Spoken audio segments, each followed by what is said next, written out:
In three, two, one. All right. How is everybody doing? Welcome again to the meal. This is another episode. I'm your host, Wanna Be. I'm your coach, your counselor. We're here to talk about some real things, sharing some meals with my family. We talk about addiction here. We talk about mental health. We talk about all things pertaining to your self-care. So today, it's back with me and Curtis. We back in the side of the day. We got some things we talking about. So Curtis is doing this documentary. If you get a chance to check it out, it's called The Crack Years, a docu series. So real things, and one of the things we've been talking about is repressed memories. So to me, everything has to do with counseling. Everything has to do with mental health. Everything kind of ties in to make a picture. So counseling is always about creating awareness, guys. We're trying to create awareness so we can understand, and also to eliminate that stigma that is about getting help. Okay, and so what we need to do is that we're suffering, guys. We're really suffering in different ways, and one of the ways we can deal with is to talk about it. So you had enough of repressing things because we've seen that repressing has brought a lot of things. So talking to Curtis, me and him, as we've been talking about these things, I was telling him, I said, I realized that we really forgot a long period of our life, the years of our crack, and one of the main things that with that is that, it came around during the same time that rap was emerging, gangster rap especially. And so I think a lot of times we kind of glassed over it. But to kind of think about it, a lot of those things affect us in different ways. And we're seeing the ramifications now. I see it every day in my studies. I see it every day with my clients that are in addiction. I see it with mental health. And a lot of that is these memories. But if you kind of go back to that time, it was a certain period of time between like the late 80s and 90s all the way up into the 2000s when some things was going on. And so one of the things we're going to talk about today, me and Curtis will kind of go through is some of the things about repressed memories, and not just in the practice, just period, and how that can be detrimental if we don't deal with it. Now, Right. so if these things are kind of get you kind of stimulated or go, always check out. You got community mental health places around. Even if you don't have the money, you don't have the insurance, but if you have insurance, use that. But if you don't, community mental health goes on a sliding scale.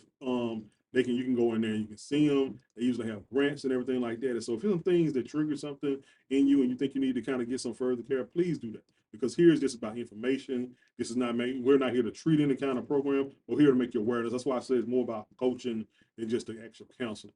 But it does bring awareness to, hey, maybe I need to go and see somebody and talk about some of these repressed memories. Right.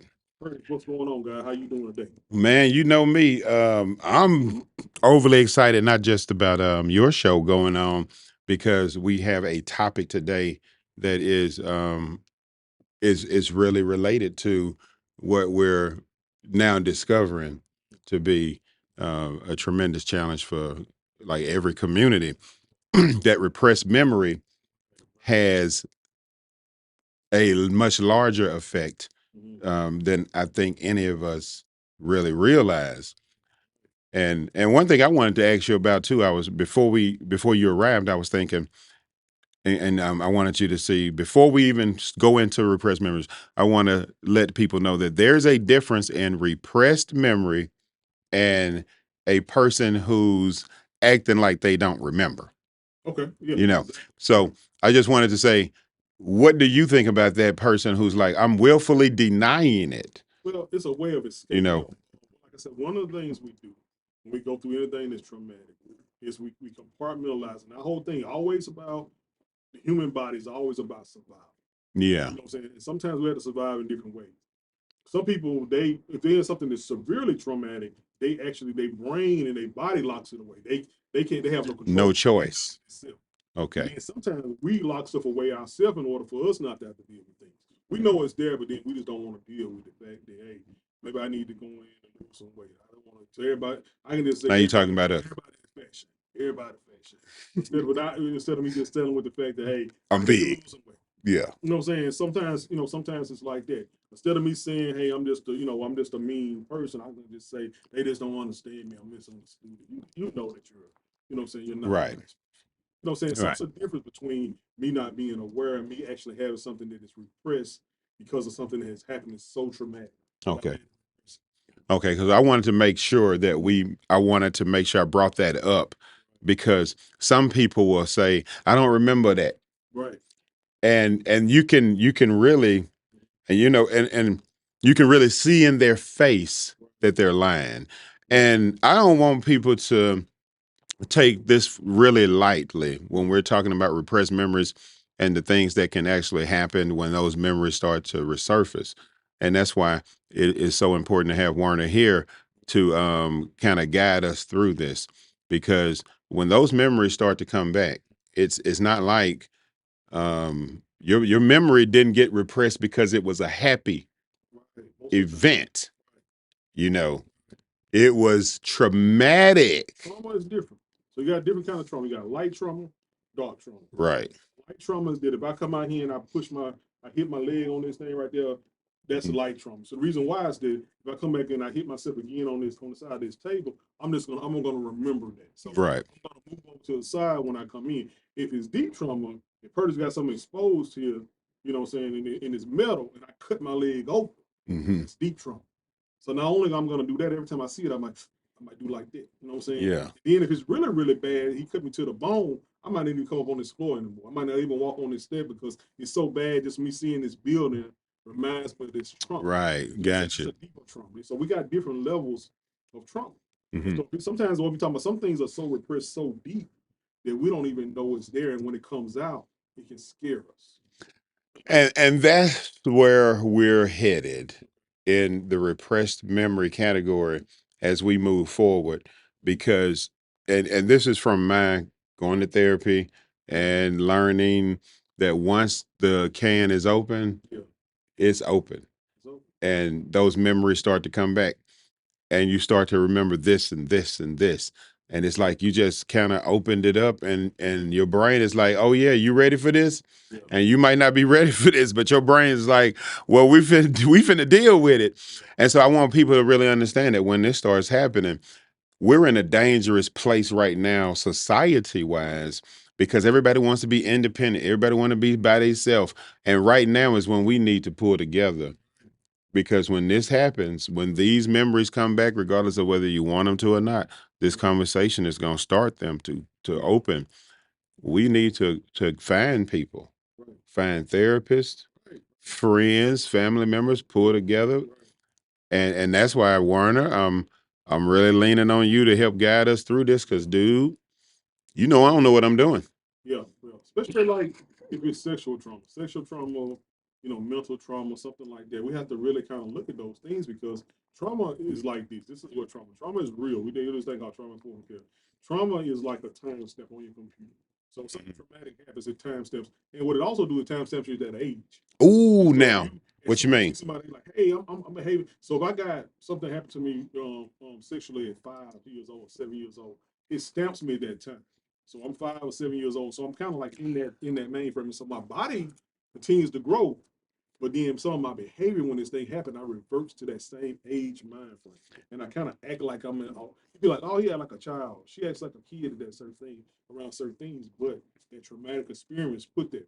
So Mm. even when so I don't think people understand. Can you go okay, deeper into well that? Because just in I know from a yeah, experience and not believing them, and right, then realizing I understand what they're talking about. So I'm like, I know my experience having to not believe and then learn to believe what you're talking about. And I don't want this to go. This is a big one. yeah, So I want you to.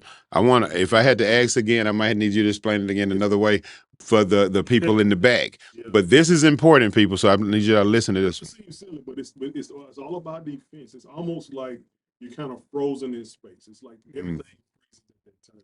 yeah. So now my body continues to grow, but when it comes to things like that, mentally I'm kind of still in that position. It's like okay, if my dad is real oppressive, or my mom is real oppressive, and I'm at that house, and so they Hmm. kind of tell me everything to do.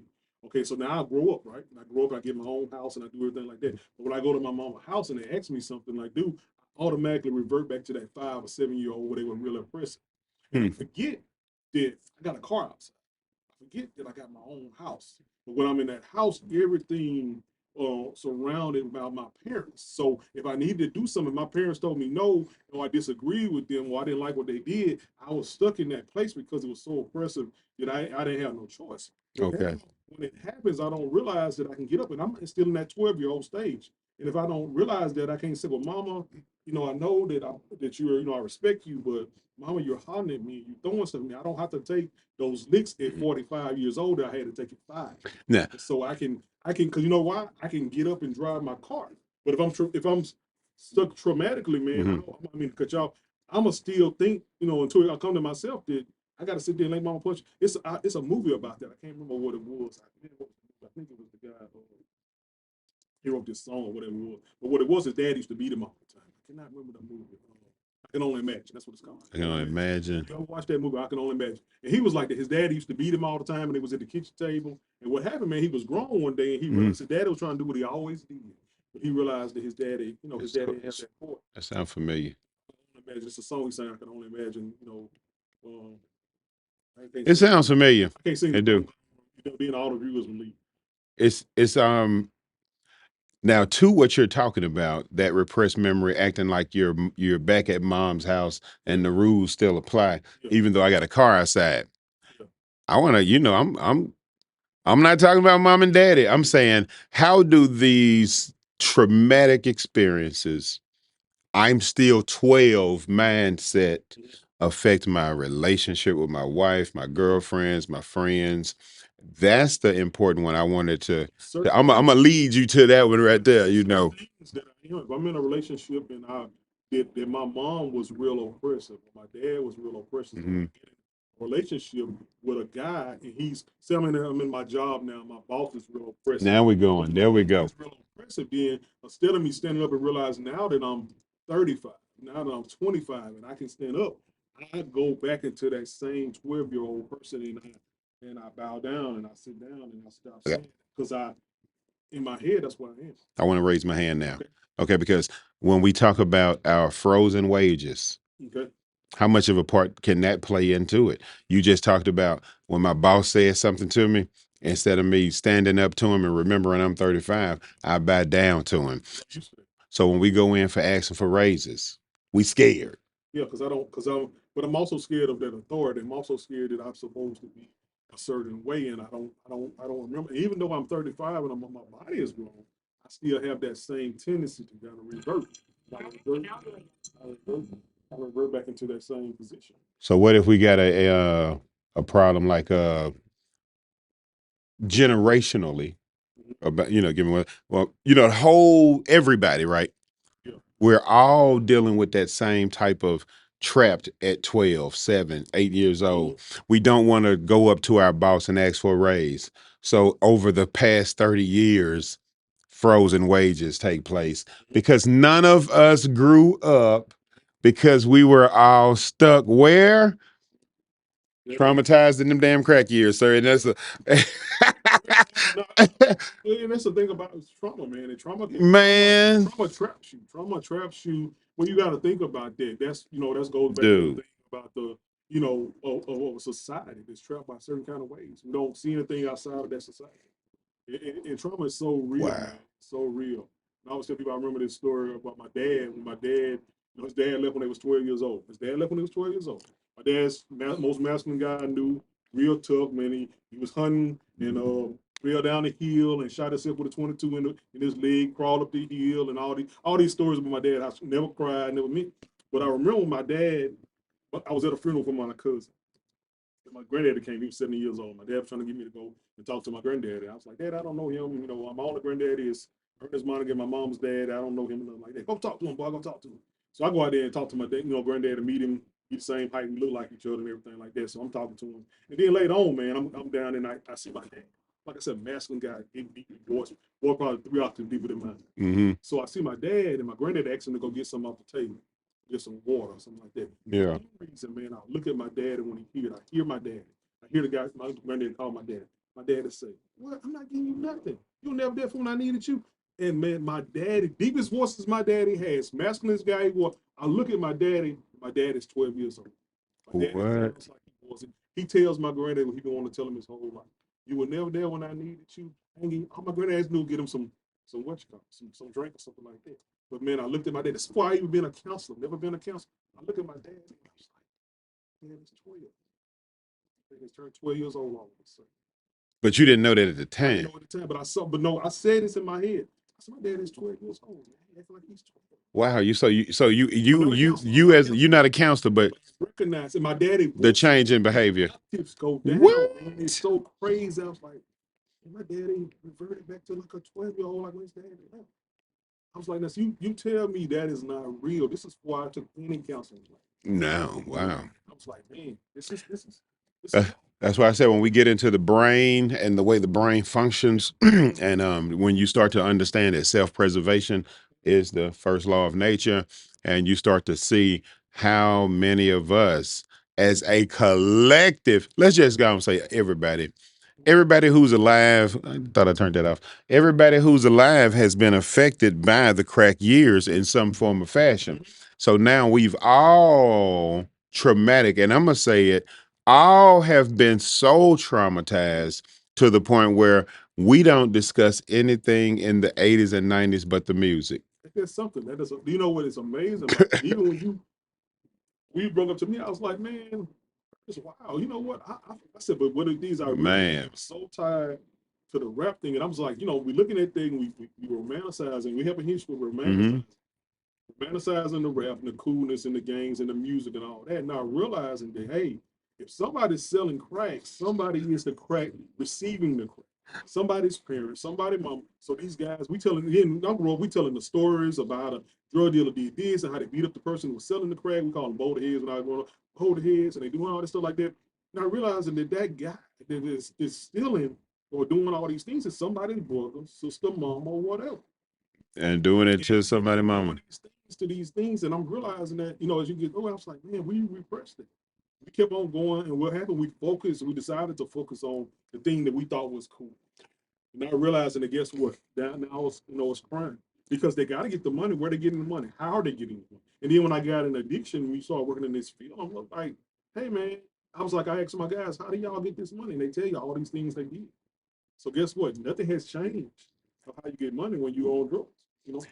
Nothing changed. And so the repression of these memories is, it was so strategic and dynamic for all of us. You ever watch those movies when something happens to the whole world, Yeah. and it's like the whole world this was affected, and then the next generation is dealing with it, and they trying to understand, and then halfway through the movie somebody say, but this is what happened in so and so year, and then blah blah blah, and humanity was changed and forever. And so that's what I'm looking at now is we've actually been changed forever Yep. and didn't remember it. It was like we're sitting here like, what happened at grandmama's house? How come ain't nobody at grandmama's house no more? Why ain't the family unit together anymore? We're asking these questions. And our brain was like, I ain't gonna tell you. Yeah. I'm not gonna tell you what happened because you're not asking the right way. For some reason we weren't asking the right way. So yeah, Yeah. I robot. You're not asking me the right way. So it was just there. We all knew it. Yeah. It's not like this was a secret. We all know because when I bring it up, we some people run. Yeah. A lot of people, like my mom, she was like, pause. It's so Ooh. it's so weird, to really realize that you went. This is a whole era. It was on TV and all that. But I don't think we discussed it. I always said, hey, you don't do drugs and stuff, but we really didn't talk about it. We really didn't. And then, like I said, the generation I'm in it. We was in infancy. It's infancy because Mm-hmm. 40 and everybody, people you hear a little something about smoking a little weed, something like that. They on that dope. They on that dope. But see, it was a whole different thing because I knew guys that knew how to make it was selling it, doing all Yeah. that stuff. But all I knew, me growing up and not having money, being in poverty, man, I just knew that these guys made a lot of money. Not thinking about it's something, it had to be a consumer for this product. And And yeah. there was a consumer to get the product. They weren't working jobs most of the time. Now some was, and that's I think another thing I think we didn't do is that it was people who were functioning. It was. Functioning drugs. It I was. didn't know it until I started working in It was. addiction to gas. I got some guys that been using crack for 25 years, It is. 30 years. Yeah. You know what I'm saying? It's different now. People who own drugs here, now meth and fentanyl, you're not gonna do that for no. They're Mm. Okay. but but crack, we got people do crack 25, 30 years. So you're seeing a big change in the difference in how the drugs are now with it's a deadly thing. It's so deadly. It's scary. Okay. So we got to say these kids, and the only way to do that is for us to unrepress these memories that we're dealing with, because we have to be able to be strong enough for them to be like looking at us. We tackled our monster. Now let's get our kids right. You know. If we don't, we're gonna be doing. It's gonna be somebody else having this 20 years from now. Yeah. And then the thing about it takes a lot. And so then also I'll tell you too, another thing when you were saying, Greg, got an example, that a lot of my clients that were doing drugs back then, they have so many health problems. Oh yeah. It's a price you pay for it. Yeah. So that it wears your body. And you and I we were like talking right before this. So it was like, I'm finna go backwards, because when we start talking about this, it seemed like our best stuff is in the beginning before the camera starts. So I'm finna back up, if you don't mind, to you keep hitting at the music for that generation, for that time. And I want to touch base on that because the soundtrack. Because we like to think it was different than it was. Now we want to say the crack music was the gangster rap, but it wasn't. When you're looking at the crack years, let's talk about that beginning from the 80, let's say 80 to 90. We didn't have a gangster rap. It started off like in the late 90s. 80s was Dana Dane and like that. The Run DMCs. Yeah, it was the ones that started. You know what I'm saying? But it's a soundtrack to every generation. It's a soundtrack to. So, do you think it made a difference? Well, I think it glorified it. I think the gangster rap glorified it. No, not the gangster. I'm talking about we were being. It's almost like we had this in our face. I think, man. I think we weren't able to see it because we were dancing the hammer. And then too, man, we still wanted the clothes that we wanted the clothes. We wanted it. We wanted that stuff, and man, you weren't getting that. Like, I was working at Second Say, you're not making that at Second Say. Nah, you're not making that at Second Say. So it's only a couple ways you can get that kind of. Like I said, when I grew up, man, like I told, I grew up in ingredient, man, and so the girls that I liked at that time, you know what I'm saying, runaway girls, they liked the guys that had money, man. They had cars. They tell me, I want a man. I want guys. So guys were trying to be the man. If you want a sports guy, you had to be, and then sports guys wanted to be those guys. You know what I'm saying? We all kind of wanted to be those guys. We did. We didn't realize to beat them guys, we had to beat these other guys. That's what I'm talking about as far as not beat them down physically, but take everything away from them, man, by selling drugs. Because that money wasn't coming about. That money didn't come about easy. No. They came about easy. And so when we talk about the repression of these memories, I think we're looking at it's like, let me make, it's kind of like the cake, right? Everybody love the icing. Yeah. And the icing is always good. Yeah. That's our music. Yeah. Okay. Yeah. I'll say that's the music. Now, inside of that icing is where you find out how good the bakery is. You feel me? So what we're looking at right now is we got the icing, and it is delicious. It's the 80s and the 90s. The music is beautiful. It's hip hop. It's lovely. It's party. It's bringing people together. I'm at clubs in Atlanta with mixed crowds. Yeah.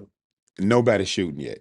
We hadn't even. I'm just start early 80s. We hadn't started shooting because you remember the gangs came later. They realized it was money. Right. So we had that gang violence, and we don't even talk about that. We don't talk. You know what? Man, that is so crazy. No one talks about the gang banging. Because guess what happened? I remember this. Gang banging led to shooting. Because when I used to see guys, we called it getting ganked when I was growing up. We used to guys get ganked to get gang banged. I said, man, somebody finna start shooting.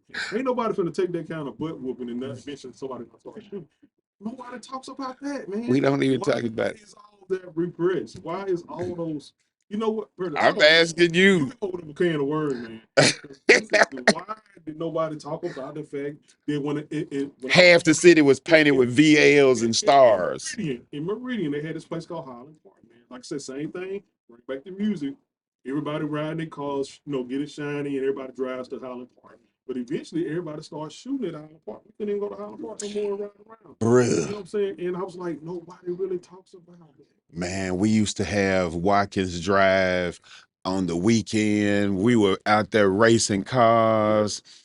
Like it was like a big party, and Lynch Street Yeah. full of cars. The police would just come down to make sure Yeah. everybody's safe.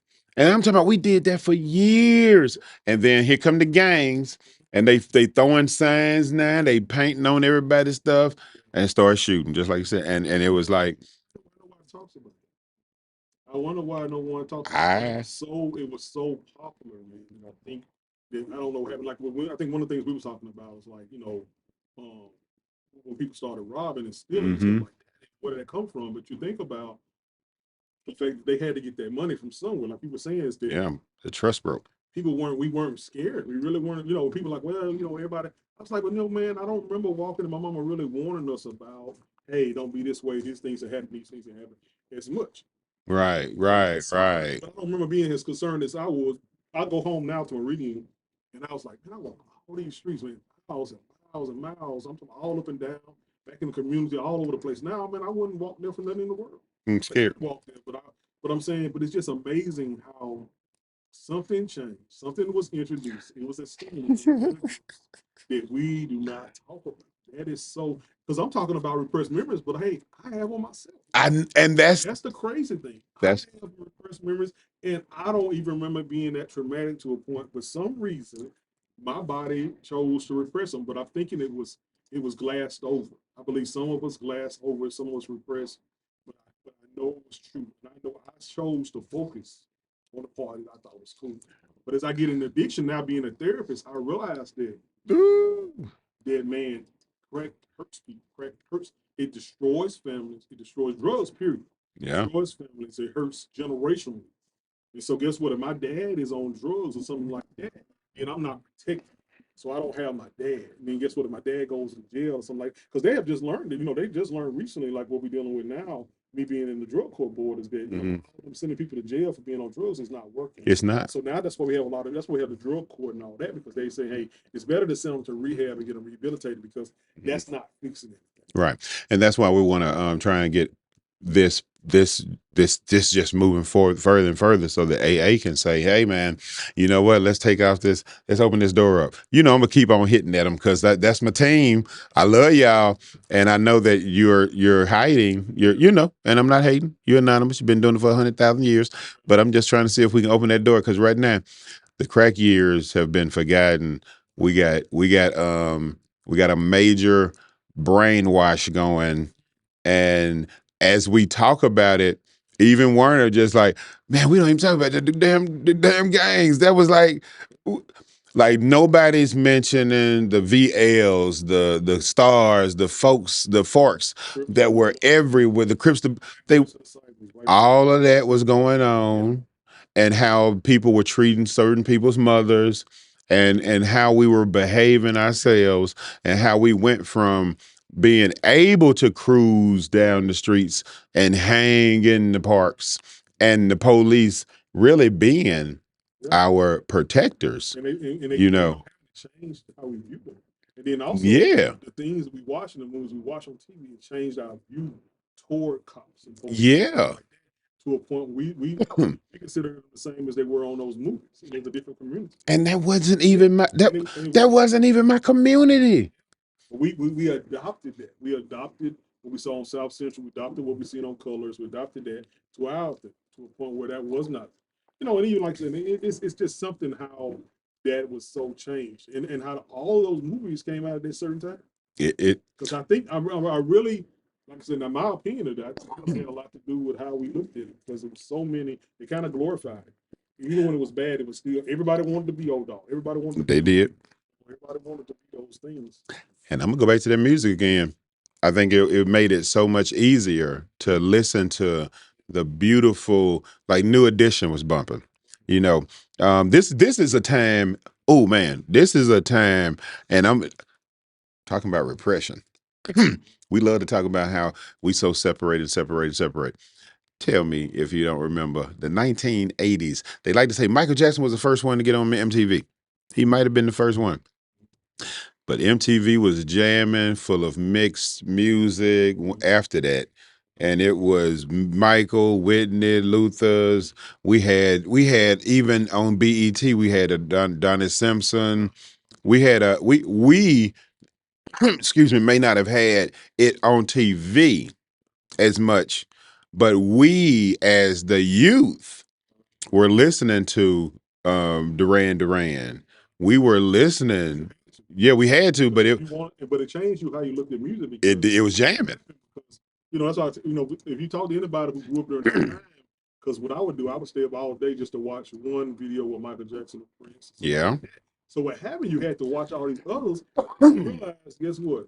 This is all right. I like this. This is nice. I like that Yeah. person. I like that person. And it changed that view that. Now that kind of gave you some kind of growth on that. You know what I'm saying? Yeah. So I think the time that even though we like to say it was we didn't have the opportunities and opportunities and opportunities. Well, the unfortunate side of when we get opportunities is our glorification of what is so negative to our community. I still struggle with why is it so easy for us to say it's okay for Beyonce to be naked on a horse as long as she's making money, even though she's a mother of two? Now, we didn't used to live like that. We didn't used to think like that. We didn't used to behave like that, and we would never have allowed that. So when I started looking at the crack years and seeing the change in our morals, Yeah. and so when I said, let me ask Warner about repressed memories, let's talk about repressed memories because it's right in line with what we're doing, but this is more. This is the dangerous part for me is like, why did we start allowing this? And you were talking about how we all kind of had that looking up to the drug dealer. Yeah. We were all kind of looking up to him. We wanted to be flashy because the girls that we wanted them, Right. and we you do what the girls want. They had things that we You didn't know, have. They had yeah. things that we wanted. You know what I'm saying? They had a car. They had hats and clothes, and back then it was the fitted hats, fitted hats, and Yeah. they was the closest to the things that we admire. You know what I'm saying? And so rappers imitated, you know what I'm saying, drug dealers, sports players imitated rappers, Mm-hmm. and then we wanted to imitate it all of them. You know what Yeah. I'm saying? That's why you had the baseball players with the big old gold chains. You couldn't play baseball if you had no You big showed chain, it. big Right. chain. Right. And so what happened is that, man, we just start kind of imitating those things. And then what I really believe, like I said, this is my opinion, this is not a fact about it, is that um, when people became more individualistic, I think that was our biggest thing. When we became Mm-hmm. individuals, we really became not being about, saying your community. You can have a choice. Everybody has a choice there. But because a lot of times black people were so long trying to prove who they were and that they were something in that. And your Mm-hmm. mom, my grandma, you couldn't walk around with your head down. You had to Yeah. have a straight Really. head. My grandma was an English teacher. You had to have, your head up. You didn't have your head down. You spoke with a certain kind of way. But as I got older, like, oh, that's slave talk. You don't have to say yes, ma'am, and no, ma'am. You don't have to say that. You don't have to be respectful. And my grandma was like, no, you're going to do these certain things, and that's just how you're supposed to be. You know what Yeah. I'm saying? So, I think what happened, man, is that we just kind of came individual. And so now it's about, hey, you get your bag. Now you get your money. You get your thing. And guess what? It doesn't matter if nobody else gets it. You know? So now, am I wrong to say? Usually I am on a Saturday. So am I wrong to say the videos, the shows, all this stuff I've been watching, people talking about I'm healing, I'm working on my childhood traumas, I'm dealing with me, I'm trying to get myself together. Is it okay? Is it honest for me to say is if we ain't dealing with them crack years, if we not dealing with those repressed memories, it's no way for us to heal. We're just kind of like We we can't. just kind of I we think just talking. I just think we gotta heal individually, man. We gotta heal collectively.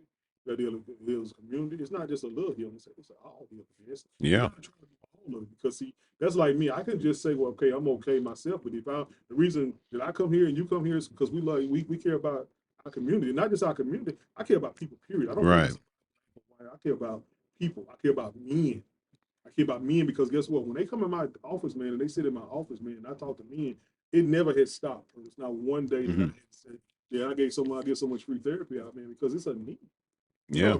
If you are 40 some years old and you're having a recurring nightmare, it is something going on. If you have not grieved for your parent, you have not grieved for your daddy. He's been dead for 15 years. There's something going on. We need to talk about it. Let's If if you got some stuff and you can't get over, if you are angry, I tell people, oh man, I'm just a bad person. I'm just mean. That's just how I be.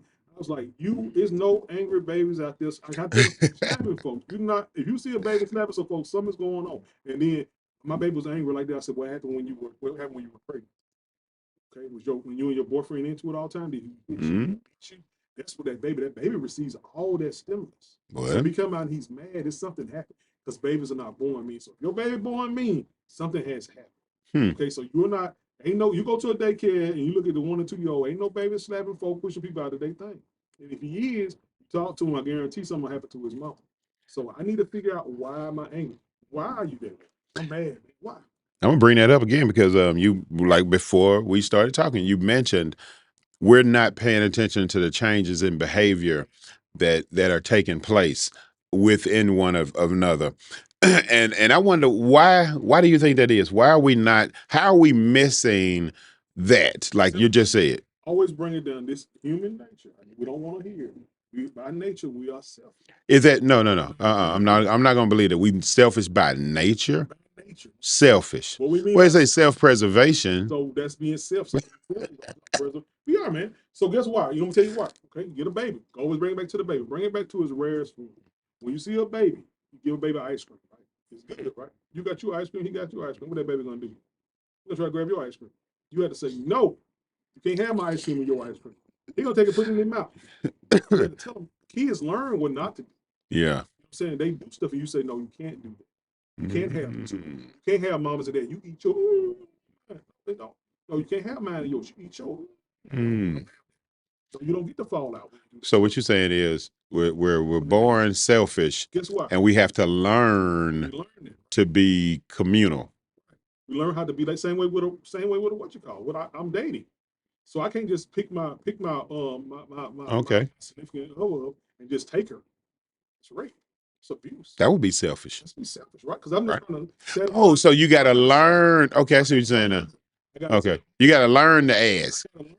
I gotta learn how to talk to her. I gotta learn what she like. This is what I told my daughter when she was growing up. I said, baby, I said, a man is only gonna learn what he need to learn about you. I said, if you meet him and you have sex with him when you first meet him, that's all he'll ever want to do. I said, guess what? I said, a man's gonna learn what you teach him. I said, so guess what? If you make him wait, guess what? He gotta learn your favorite color. He gotta learn what you like. He gotta learn all these things about you. I said, because guess what? That's what his whole purpose, regardless.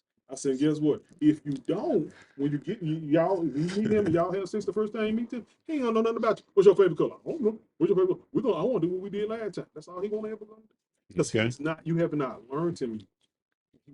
okay. I'm gonna repress memories. they, I think we forgot to teach our youth that because we learned that. Mhm. I think at some point we forgot that a lady acts like this, and we learned that growing up, and that's what our expectation was. And I think it's shocking to us today that we didn't take the time to teach our children that in which we learned our growing up. We didn't teach them, and Just like we didn't teach them. because guess what? You're a gentleman because just like when I was taught. I go to work, and sometimes they be like, "Well, you know how to get up?" I said, "No, my mama made me like that. I Hmm. cannot do it. I'm not trying to impress you. I can't sit here and Hmm. see that you stand up Right. because that's how I was raised." So now let's add in us repressing that memory. And why would we repress a good memory? That's worrisome too. Was it repressing? Was it like our brain was just like, look, I don't know what to do with the 80s. I don't know what to do with them. I don't even know what to do. So what I'm gonna just do is just music only for you guys. That's all you get. You get to remember the music and everything else. It's like your brain was like, unless you seriously ask, we're just gonna forget that. Well, because nobody else is thinking about You know. it. So they all forgetting about it. I'm gonna forget about it too. That's what I'm saying. Nobody talking How about we do that as a it. society though, man? They just say, "Hey, I just want to be." Well, that's why it is now. We don't want to. We don't want to admit the fact that guess what? They minimum wage is tearing us up. We ain't, everybody down here. So we all are struggling because of how much everything costs. No one wants to talk about it. But We want to if talk about things that make us feel good. but what you just said though, I'm learning this from this conversation, and I'm gonna go back again. You said that we repress those memories from those traumatic experiences, and they freeze us at that age. So as a Generation Xer, 50 years old, Yeah. and we go across our generation, and we frozen Right. in the 80s. Yeah. Our adulthood, we're grown, we big, we got jobs, but have you noticed that the wages got frozen on us? And this is my theory here. I saw your eyebrows go up. This is mine. The wages got frozen on us. Yeah. So we got frozen and scared to ask for more because of we were children. We were still children. You know, guess what? A child, $10 is enough. Yeah. And so we don't even want we so frozen that we don't even think it's possible to make $100,000 or $200,000. What is that? $200,000? Rem- You trying to be the president? Remember the 100,000 was when we were young. That's when we were young. That was the goal. The 100. It still is today. Because you know why? Because we can't see it past that. We got frozen. We're frozen, man. I'm telling you, that's some good stuff. We're frozen even in that because in our mind that we can't. But guess what? We can't break past it to a point we thinking that's something. And if either we get it, we fighting against it. We fighting for other people to not get it because we think it's too much. And we get mad. That's why I tell people I never get mad at anybody making all that. When they make all this money myself, I never be mad about that. I never be mad about man. I never be mad about that. You messed me up though, because like I said, when we start talking about this repressed memories, it's so many other things related to it. Yeah. So when you, like I said, that's one of my favorite topics in AA is how we get frozen when we start drinking. Our emotional people, and I still want you to go into it deeper and deeper. How our emotions are affected. But when I started drinking, I'm frozen at 12 or 17 for me. Start drinking. Now I'm emotionally there. So if I'm 50, I'm still emotionally 17. And how I'm gonna react to situations. Immature. You're still immature. And I don't think people respect that. They don't realize that you are that immature. And I'm gonna tell you the thing about addiction. Addiction, the earlier you start addiction, it grows up with you. So now you're creating a pathway. I want you to go into it, but I want to say now, because a lot of us drink, have been drinking and are able to, well, I can't, but they able to drink. Get off work, have a couple beers, get out, have a weekend. So now, are those people also frozen, or is it just the alcoholics? Only when it's something traumatic that is frozen. No. I'm saying we're all traumatically frozen in the 80s. Remember, because the wages ain't changed, and that's on us. That's I think it's frozen in different kind of ways. I think you can be mentally frozen, man. You can be economically frozen. You can be frozen in different kind of ways. Just because I'm not frozen in my addiction to a point, I'm still behaving like that, but I still have some of that same mentality. You look at some of the people who still in the 80s, man, with their mentality. Yeah. Still thinking in a certain kind of way. Think about how many people we bring it back they survived like segregation and all that, still like that. Can't get nowhere, man. This is all the white man gonna ever let me do. Guess what happened then? They can't go no far. Where are they? Frozen. Because guess what? I can't go nowhere else because I remember talking to a guy one time and I was at work one time. And I was like, he's like, man, you did it? He said, man, I said, how you doing? Well, this will let me go. And I was like, he was like, yeah, I'm far as this will let me go. And I was like, man, if you're like that, you'll never have anything under because you've already, they didn't pull the plug on you. You did it. You froze yourself. If you're saying, hey, this is as far as I can go, guess what? I'm only gonna make $8 now. And you start making that. What you talking about? That do my money. I still think it. I still think it is that what you mentioned, and it's like I said, we don't recognize it because we haven't educated ourselves on that part of the human psyche and the brain and how the traumatic experiences which affected all of Generation X. And now that I'm looking at the repercussions were we accepted $100,000, locked it in as the goal, and $10 an hour, $12 an hour has been good enough for damn 20 something years. And we didn't fight at all. But think about this. I'm bringing back to something else that you probably ain't thought about. Think about life insurance. Life insurance for the black people, right? The black insurance that everybody had, the Liberty, whatever that insurance was. So When it came out, it was no insurance for black people. So my grandma had it. Everybody, mama, I know they had it on the back of the. My house was by the kitchen in this thing. And so my grandma had a policy on me for 30 years. When my daddy died, we took that policy in my policy. You know what that policy was worth, man? About $3,000. Because guess what? Guess what? At that time, it took $3,000 to bury somebody 30 years ago. And guess what? People still Wow.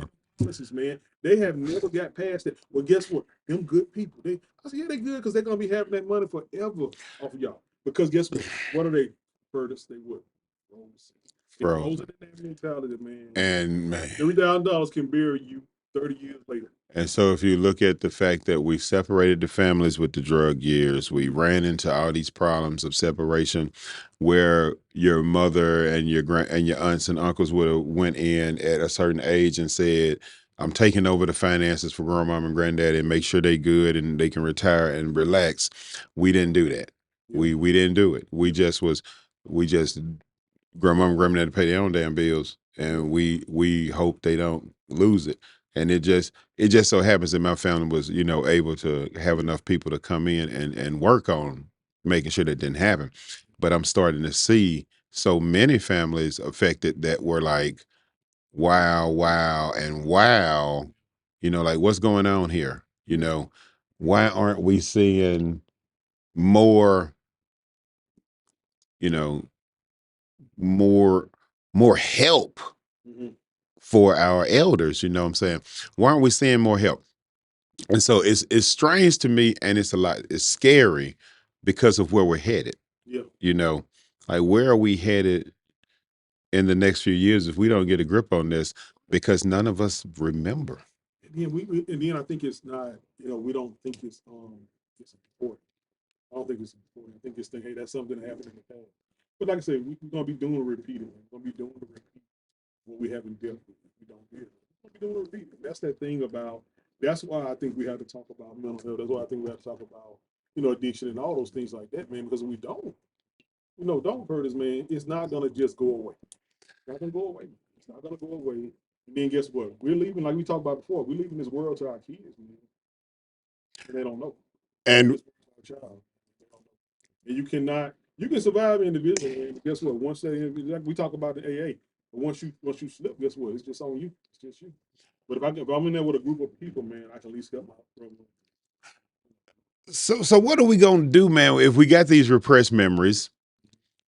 How do we bring them back up? Because I know it's not safe Yeah.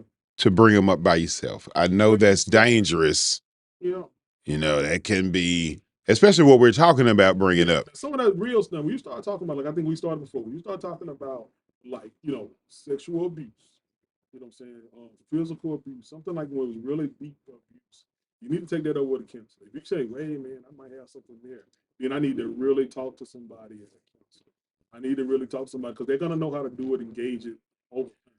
And it's going to be like it's going to be a little bit at a time. And that's what I want you to continue to stress. You have to do those things slow. But then sometimes you got to talk about it. And then what's the hard thing with us, especially in the black community, is that keep our private business private. We don't believe in talking about it. And we don't understand. Like I think one thing we talk about, bring it back to the behavior. When behavior changes, That's it. That's that's what one of the biggest. I was trying to remember. If you got a little daughter and Sally is always never fuss, never talk back, and all of a sudden Sally starts acting out and smoking at school and getting mad and tearing up stuff or being angry all the time, then something has been introduced. They call it a stimulus, a stimuli. Some stimuli has came into the picture and has changed something. That's what I need you to talk about right there. So these parents will know, watch these kids, behavior changes. Friends. If you got a friend, I do counseling. Sometimes when people go through traumatic stress, if I have a friend, if Curtis is my friend, Curtis is always the life of the party. We always talk every day, and every time I see Curtis now, he's sad or he's angry all the time.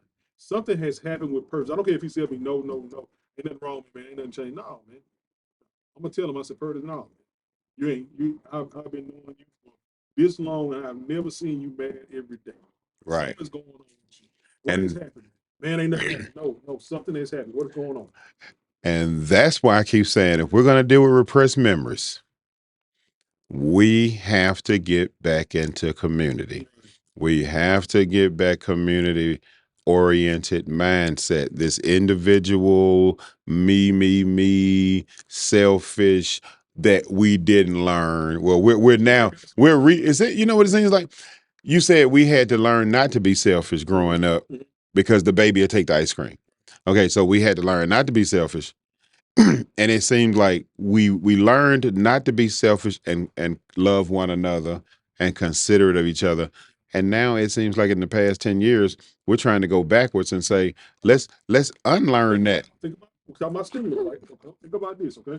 Raise your kid up, right? You ever seen a little child talk before? How they talk? Mm, English, right? yeah. Perfect. How you doing today, sir? Mr. Purtis, how are you? Yeah. Off of English. So then you go by the third grade and you talk to them how they talking to me. What up, man? What's going on, man?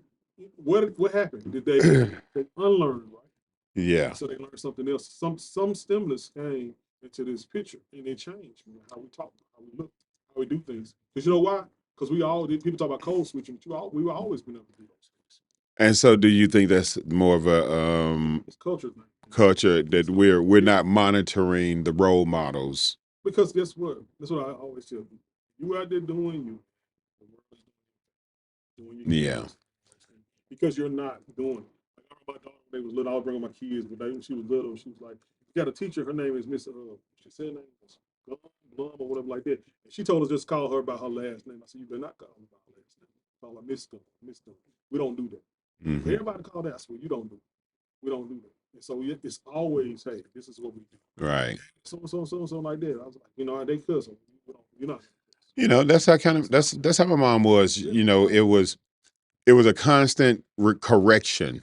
You know, when like when you're saying you talk to a kid and they talking very good English, and then they get to the third grade and now they what's up, sup. My mama didn't allow that. She was like, no. And ain't is now in the dictionary.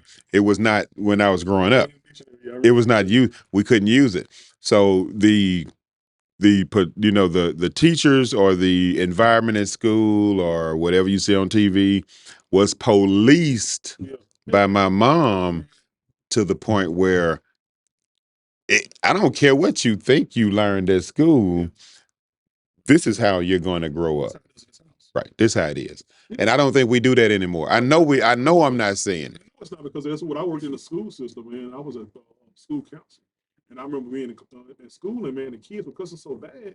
And I walked it out, and the coaches and the teachers was around there, and they weren't saying nothing to them. It's in high school. And they didn't care about them cussing. They didn't care about them talking. I remember these little girls, it was like some cheerleaders. And so I had my window down waiting on my son and my daughter. And they came down, and the little girl was talking so, hey, the cheerleader outside, they was talking so vulgar, man. I was like, and then what happened? The girl said, "Don't you see that man sitting over there? He hear you." She said, "Well, he know what I ain't gonna say what she said because it was nasty. And I'm not gonna repeat it." She Yeah. said, he know about what that is. And what she said was about the latest part. She said he know what that word is. She said the P word.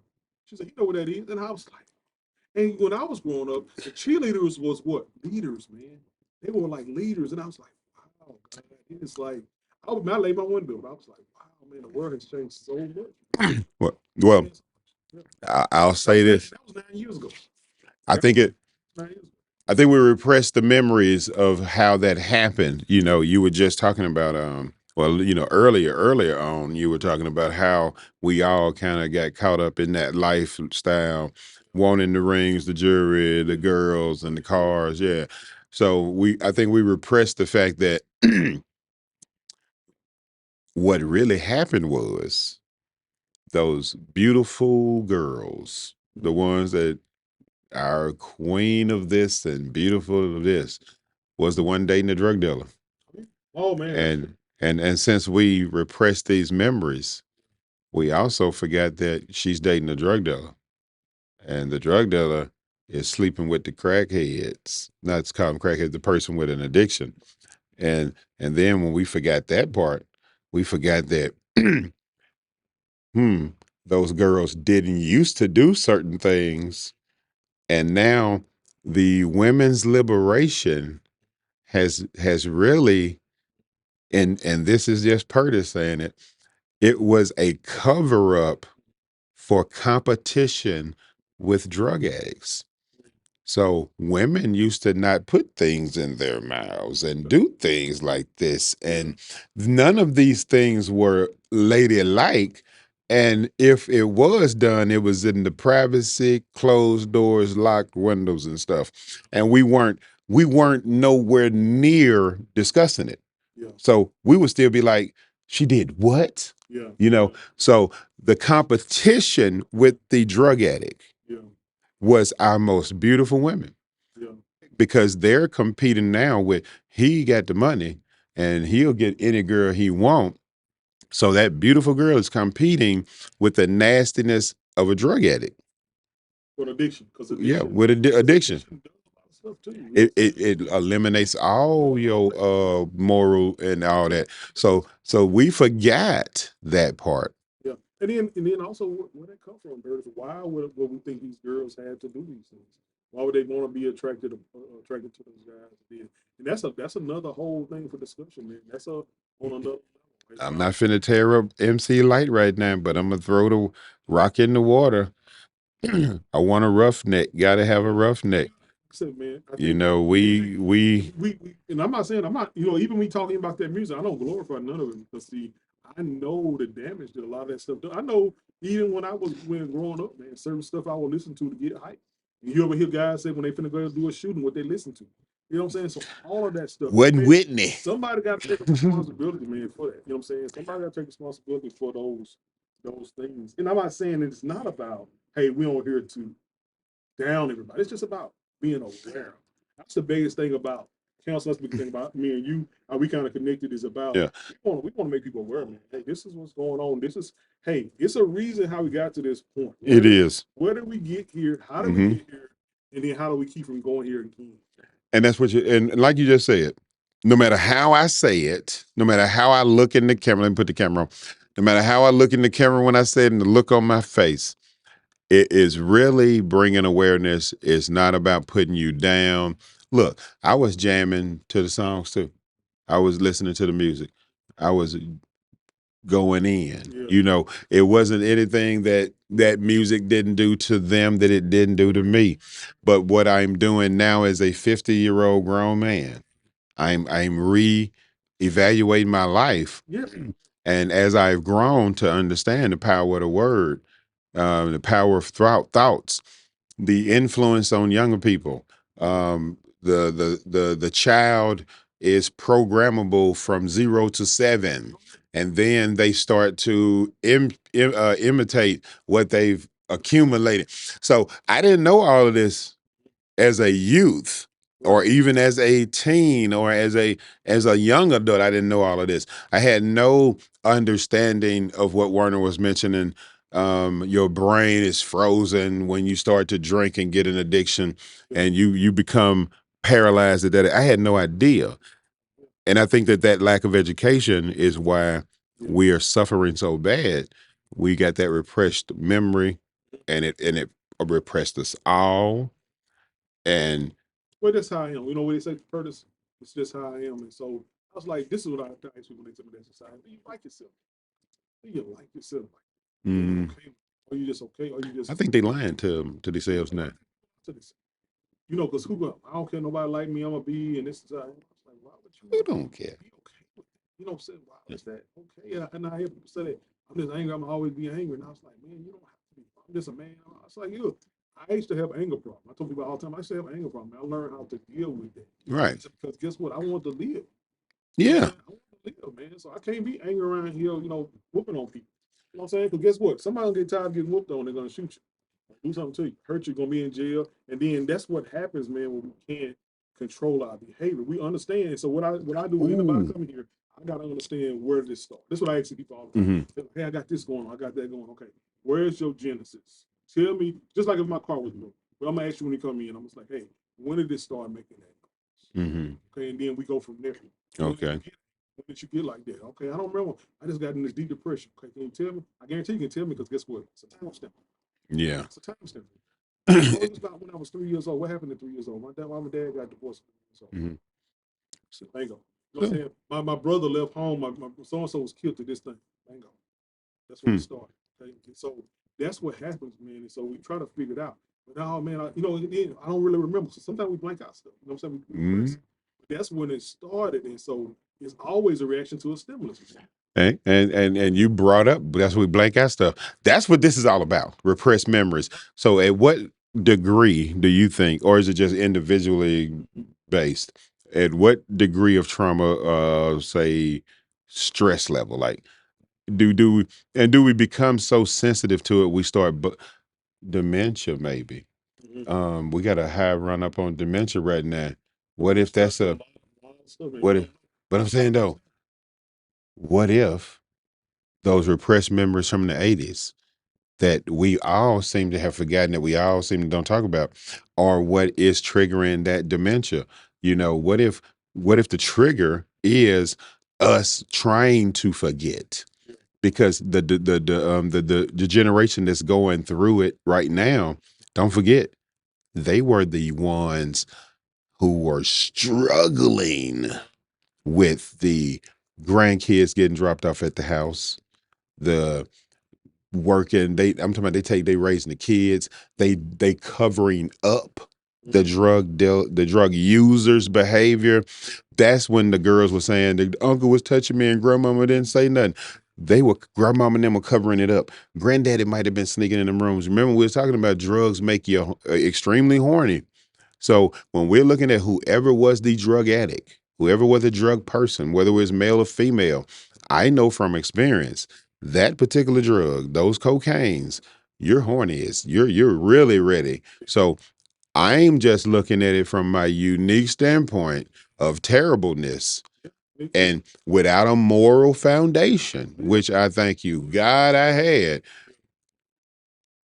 I can only imagine the terrible that we're about to start seeing uncover.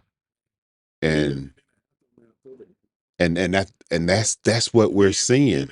And then all that, hey, guess what? They got a date, they gotta have kids, all that stuff, man. So undealt with stuff. We call it unfinished business in counseling and in psychology. Unfinished business, man, has a way of showing back up and not finishing. And it causes so much generational damage because So we haven't. so you think that's why we can't maintain a 10-second relationship now? Because it's just the fact that and then you bring in all that other stuff to it, communication and all the other things like that. Man. But those are all different little different little reasons, man. So I might have 1,000 reasons why I'm having terrible relationship. But that might be 30%, 40%, 50%. Mhm. Guess what? If that's fixed, man, then guess what? I'm 30% better in my relationship. That's what it's about. Getting better Yeah. getting better at understanding stuff, holding stuff in and not trusting people, all that stuff like that. Because a lot of times people don't trust because they couldn't trust their parents. But if my daddy was on drugs, my daddy was on alcohol, I That couldn't trust him. And so guess what? So all of that kind of goes in everything, man. You know what I'm saying? So we build up how we look at people and relationships based on our experience. And that's what I wanted to talk to you about, these repressed memories. I think we're fighting a battle that it's kind of like we're in a battle right now. We're fighting with the wrong weapons.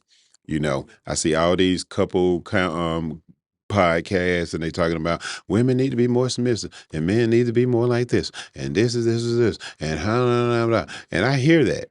And I hear it. And I'm like, I'm not in disagreement with us, but I'm saying, why? How? When did we get here? And so that's what Project Humanity decided to do. Is I hear it. It's kind of like I was like, I got y'all. But when?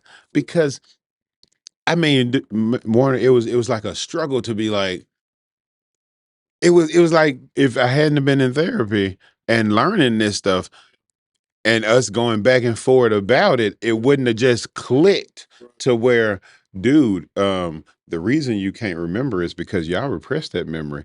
Your generation just decided, you know what? Y'all not finna deal with no cracked years. You're not even finna discuss it because there's so many mothers involved there's so many dads involved. There's so many daughters. It's so horrible.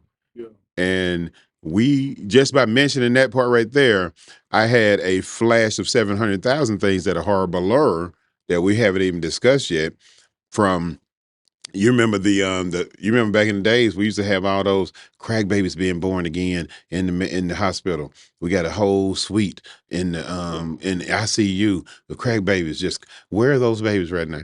Somebody they're Where are alive. those babies right now? So then Them babies are 30 some years old. when I have a child, when I have a relationship and that person has no empathy, Uh, or or my mother was on crack, then she doesn't have, she never helped me. So I learned empathy mm-hmm. between 0 and so many months, and so it's because of and the baby can only see this far, Mm-hmm. child to hold their hand. And so what happened is that they can look at their mama, they can send Google and all that stuff like that. And so if they don't get that by a certain age, they don't have empathy. They get up to they get to be 12 years old. So my mama's on drugs, she's in and out of drugs, in and out of jail. Then I never learned empathy. So now I'm in a relationship. She's nice looking, he's nice looking, but I wonder why they can't commit because I never had that. I've never been sued before. I don't know what it is to sue. So now I'm anxiously attached. So now I'm in a relationship and I don't know. That's why I'm talking about all these different other things come from that. But it starts with that, man. All that stuff is always, we are product of how we grow. People like, well, that's head stuff. But I'm just trying to, it's not about me saying, hey, you'll never be in a being. It's just about, hey, understand that I might have some extenuating circumstances to why I'm like I am. Right, But I right, can work on that now. right. And I think the one of the things I'm like tingly excited about is we can fix relationships with this information. If we go down this path the right way with the right understanding and open arms and ears and eyes and saying, wow, we all went through this traumatic experience. This traumatic experience really affected our trust, our ability to look at one another and see that this is just an argument. Yeah, This is just a disagreement. yeah, This is just a week of 52. right, This is just 5 days right, of 365. Maybe we'll start to say there's another couch. You remember we used to sleep on the couch. yeah, We don't do that anymore. yeah, Now we're putting them out and you got to get a divorce. We used to sleep. He been on the couch for 6 months, but now they back in the bed. We don't. I'm hoping that we can get these relationships back to loving, and get the fathers back to parenting, yeah, and the mothers some help. yeah, And I'm gonna jump on the men yeah. for a second and Yeah. say the women need some help, guys. They need you to get off your ass. Anybody leading? Gotta, you know, gotta lead what? Gotta lead in everything. It's all right to say I'm the boss and I'm the leader, but what are you leading? What are you leading her to? What are you right, leading her from? What are you putting in her? What are you helping? Yeah, I want a submissive one. What is she submitting to? you're So right. if you and this being truthful, are you garbage? So she's submitting to garbage. Okay, are you leading her out of garbage? I'm just saying. I'm just telling you the truth. So I don't want to be led by garbage. Now I'm gonna say, because in the defense of the men today, I must say, because of what I'm studying and in the defense of their trauma situation, I'm gonna say we're finna come out the garbage can. You gotta decide that. Let's get out the You gotta garbage decide. can. You gotta decide. You You know. gotta get off that. I don't want to be there. Okay. So this is my analogy. I want to check this out. Check this out. All right. So this is what I be doing. All right. So this bottle doesn't know it's trash when it's in the garbage. Wow, it's good, man. So even if the this is in there, the keyboard is in, the camera's in, if they're in the garbage, they don't know they're garbage. This bottle is like, I'm a bottle. I don't know what you're talking about. And the camera's like, I'm a camera. I don't know what you're talking about. But in that bag, they're all garbage. So it's not until someone removes the plastic and says, I can recycle this and turn it into something. I can take that camera and I can fix it. I can take that can and crush it and make it into something else. So we're all, I'm gonna say, because of this new discovery, we're all right now in that garbage can, and end of right, and as we pull out of the garbage, we gain our value back. Good. So our value together in the garbage is we're trash. Yeah, We all got the repressed memories. We're all trying to heal ourselves without dealing with the repressed memories. We're all trying to get relationships without dealing with repressed memories. We're gonna stay trash. But now that we got Werner coming out of the trash, Curtis coming out of the trash, and they can see that, hey, I'm an actual bottle. yeah. Now that I'm out the trash, I'm an actual You cup. got some, you got some dicks. You Now I know, need to work them out. yeah. I need to do this. And guess what? Yeah, Somebody said you once you crumble some paper up, you can flatten it back out and it'll never be the same. And I read that and I said, do you know you can iron paper? yeah. Did you know you can And iron guess it? what though? Guess what though? Guess what? Still had those scars. Yeah. And guess what? You know what I'm saying, man? That's some good stuff. Because what happened is there's some pathways. You still, and that's what you need though. Because Mm-hmm. guess what? Them memories, man, to keep you going. Keep you from going That's what back. you need. So And I said, so when you don't want to remember that, man, you don't want to deal with that kind of stuff, don't understand it, man. Then you're not helping yourself. Guess what? Yeah, realize, okay, yeah, because we all have a tendency to be what we all can be the potential to be trash. We yeah, can all be paper. we all You know can. what I'm saying? But I'd rather be that paper you talking about with the one that got the marks on it. See, that's how you help other people. Yeah. That's how you help people. You know what I'm saying? By learning that, hey, man, because like I said, I had every bit of potential to be nothing, bro. Because I grew up with some stuff, man. You know, I grew up around some stuff. I seen some stuff. People like, man, how you do this and that? I said, man, I was the opposite of what was done to me. You a good Mm-hmm. boss? How you be a good boss? I said, I was the opposite of bosses I had. Bosses that I didn't like, man. Right. I try to be better than them. You know, my son was born, man. My boss won't come to come get me, man. Come relieve me. My son was born at 2 in the morning. He wouldn't come because he wanted to get out of bed. So when Hmm. I became a boss, man, the guy who worked for me, man, his baby was born. I said, hey man, you go. I'll run. I work in valet running for cars. So I run all these cars myself, man. You go be with your child. And Yeah. that's how you change things, man, by deciding I'm gonna be different. Do something You can different. say, man, nobody was there for me. I ain't gonna be there for nobody else. You know, or I can say, hey man, I'm gonna be the change. People talk about that be the Right. change. You can't. You know what I'm Well, saying? And the reason I be like that about guys because I know we got potential, man. I know men can be leaders. I know men can be strong. I know they can be all these things if they decide to and go to it. and I'm gonna say this because of how you started. You did this, Yeah, and I'm that repressed memory, freezing of age. yeah, We don't have any men out here because they're all frozen as children. And until we start to unrepress those memories, there's no way for us to grow up. And I'm going to say, thank you, God, that Werner and I have started to remember yeah, because we have to start dragging these men asses to grown, man. Um, you know from the scientific, from the studying the mind, how it works. You know what is capable once we open these memories up. But you also know what happens if we never do. These men don't do anything. They don't change. They don't grow. They don't become the fathers that are leaders. They don't become the men that can actually fight for their kids and for their wives and protect our families. We don't become none of that if we don't deal with these repressed memories. So we got a challenge here. yeah, Um, we got a real challenge.